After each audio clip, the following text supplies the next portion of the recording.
Saludos a todos, soy el profesor Héctor Monasterios. Continuamos con esta unidad 5. Ahora corresponde hablar sobre mecanismos de regulación cardiovascular, lo vamos a dar en dos clases. Les recuerdo una vez más que deben estudiar por el programa de Fisiología y Enfermería. En el programa está todo lo que ustedes tienen que aprender sobre mecanismos de regulación cardiovascular. En consecuencia, esto es lo que se les va a preguntar en las evaluaciones de mecanismos de regulación cardiovascular, lo que está en el programa. Las clases son como una guía, una orientación para facilitarles el aprendizaje de fisiología en el programa de enfermería. Esta clase de regulación del sistema cardiovascular la vamos a dividir en dos partes. En una primera clase vamos a estudiar el mecanismo de regulación de la bomba cardíaca, es decir, del corazón per se. Y en una segunda parte vamos a estudiar mecanismos de regulación vascular, es decir, regulación de los vasos sanguíneos, del flujo a través de los vasos sanguíneos. Pues bien, entonces comenzamos con mecanismo de regulación de la bomba cardíaca, es decir, del corazón. Para ello tenemos que tener bien claro el concepto de presión arterial. El concepto nace o se entiende mejor a partir de la fórmula de presión arterial es igual a gasto cardíaco por resistencia vascular periférica. A su vez, el gasto cardíaco es igual a frecuencia cardíaca por el volumen latido. Y en esta lámina les presento de qué depende ese volumen latido. Vamos a estudiar hoy entonces los mecanismos de regulación del volumen latido y los mecanismos de regulación de la frecuencia cardíaca. Ese volumen latido va a depender de precarga y de contractilidad. Vemos entonces una fórmula que tiene a precarga y contractilidad como elementos que son directamente proporcionales al volumen latido y lo que es inversamente proporcional al volumen eyectado por la sangre en cada latido es la resistencia vascular periférica, que pudiéramos nominarla como poscarga.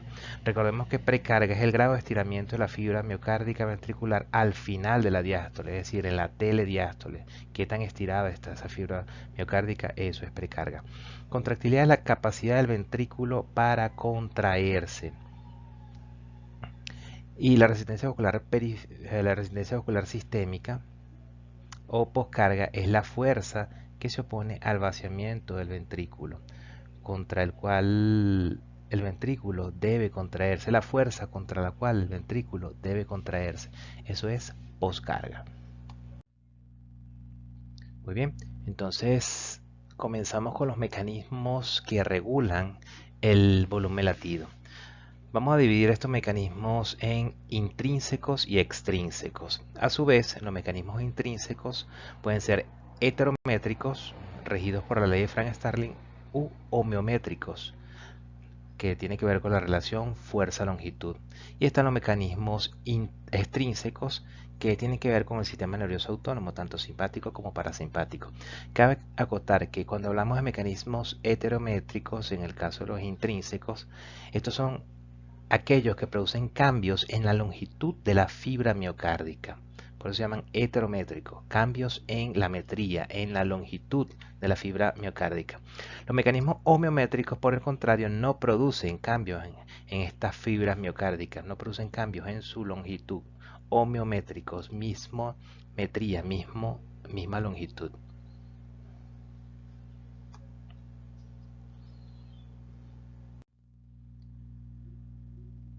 Okay. El mecanismo intrínseco heterométrico está dado por la ley de Frank-Starling. Los mecanismos intrínsecos heterométricos que regulan el volumen latido es uno de los factores que determina el gasto cardíaco y que a su vez es el factor determinante de la bomba cardíaca. Entonces, cuando le preguntemos cuál es el factor determinante de la bomba cardíaca, es el gasto cardíaco. Y a su vez el volumen latido es parte de ese gasto cardíaco, es el volumen que eyecta el corazón en cada latido. Estos mecanismos intrínsecos heterométricos están dados por la ley de Frank Starling, como les estaba diciendo, que reza o que propone la ley de Frank Starling que a mayor longitud inicial de las fibras miocárdicas, mayor será la fuerza de contractilidad. Ojo, pero esta ley se cumple hasta cierto punto, hasta cierta longitud de fibra. Hasta una longitud de fibra de 2.2 micras. Por encima o mayor a esa longitud ya no se cumple esta premisa, ya no se cumple esta ley de Frank Starling. ¿Dónde vemos reflejado este mecanismo de Frank Starling? En el reflejo auricular, también conocido como reflejo de Bainbridge.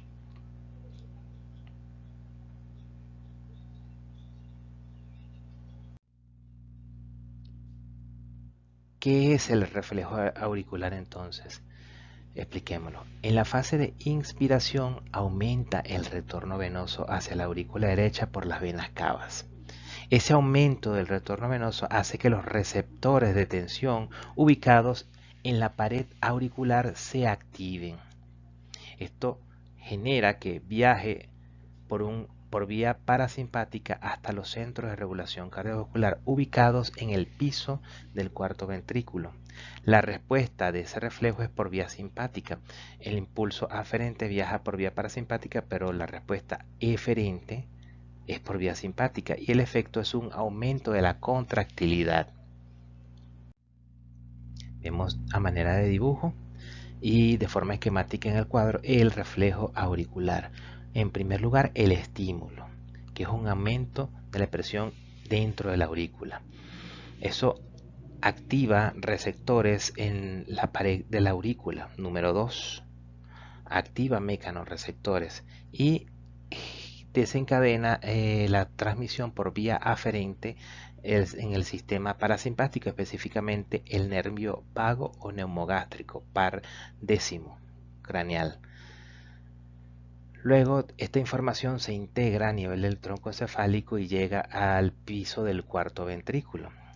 La respuesta se genera, o sea, la respuesta aferente es llevada a cabo, es transmitida por el sistema nervioso simpático, una excitación del simpático.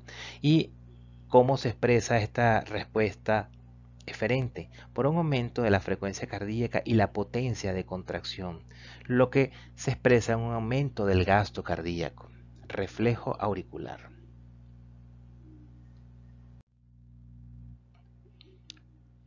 Ahora, ya habiendo estudiado este mecanismo intrínseco heterométrico, ley de Frank Starling, ahora estudiamos el mecanismo intrínseco homeométrico.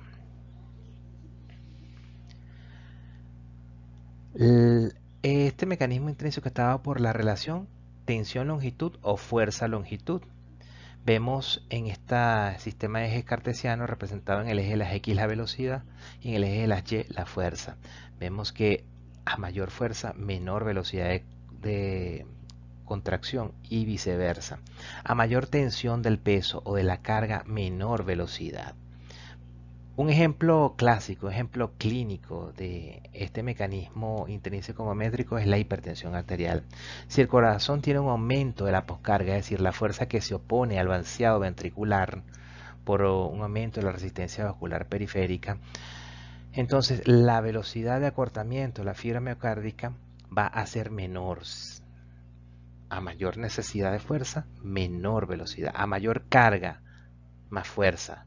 Mayor poscarga, mayor resistencia al vaciado del ventrículo. La velocidad de acortamiento de la fibra será menor y tarda más en acortarse la sarcómera.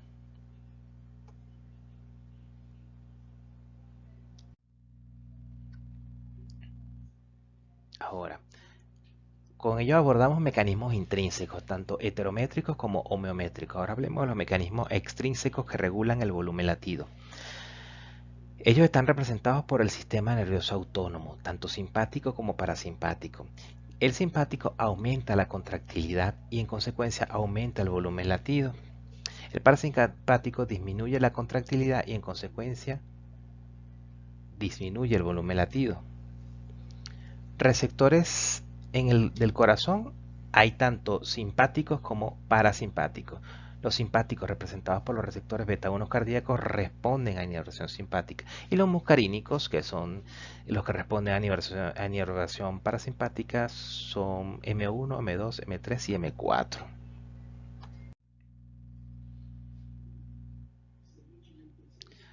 Okay. Ahora, habiendo abordado los mecanismos que regulan el volumen latido, vamos a hablar ahora de los mecanismos que regulan la frecuencia cardíaca y así estaremos abordando ambos elementos determinantes del gasto cardíaco, tanto la frecuencia cardíaca como el volumen latido. Frecuencia cardíaca. Estos mecanismos son intrínsecos y extrínsecos. En el caso de los intrínsecos está dado por el automatismo sinusal y entre los mecanismos extrínsecos está dado por el sistema nervioso autónomo, tanto simpático como parasimpático. Mecanismo intrínseco de regulación de la frecuencia cardíaca, la propiedad de automatismo sinusal, como les había señalado en la lámina anterior. Esta propiedad de automatismo es la dada por la presencia de células P en el nodo sinusal, de manera tal que la fase 4 de potencial de acción se hace más vertical y podemos caracterizar todo un sistema de conducción automática en donde se genera el impulso eléctrico de forma automática. Nosotros estamos diseñados para que nuestro corazón tenga esa propiedad de automatismo. Ahora, el mecanismo extrínseco de regulación de la frecuencia cardíaca, ya les había dicho que está dado por el sistema nervioso autónomo. En el caso del simpático, produce aumento del cronotropismo, es decir, de la frecuencia cardíaca, y el parasimpático produce disminución del cronotropismo. Habiendo estudiado ya hasta acá volumen latido y frecuencia cardíaca, podemos concluir que la estimulación simpática produce aumento del volumen latido, de la frecuencia cardíaca y de la contractilidad, y en contraparte la estimulación parasimpática produce disminución de volumen latido, frecuencia cardíaca y contractilidad. Ejemplo de sustancias que aumentan la frecuencia cardíaca, es decir, el cronotropismo, está el café, la cafeína, el té verde, el té negro, todos los té de sobre, Lipton, Gatorade, todos los refrescos negros, todos los estimulantes artificiales, las bebidas energizantes, ya que aumentan el cronotropismo, aumenta la frecuencia cardíaca y recuerden que la frecuencia cardíaca es un factor mayor de consumo miocárdico de oxígeno. Entonces, esa frecuencia cardíaca debe estar en las personas en valores normales. Recordemos también que el cigarrillo y el alcohol también son perjudiciales. El café lo pueden tomar las personas sanas. Y cuando digo personas sanas, personas con arritmias, o sea, con arritmias de tipo taquicardia, no es recomendable tomar café. En las personas que no tienen taquicardia pueden tomar café, pero una sola vez al día.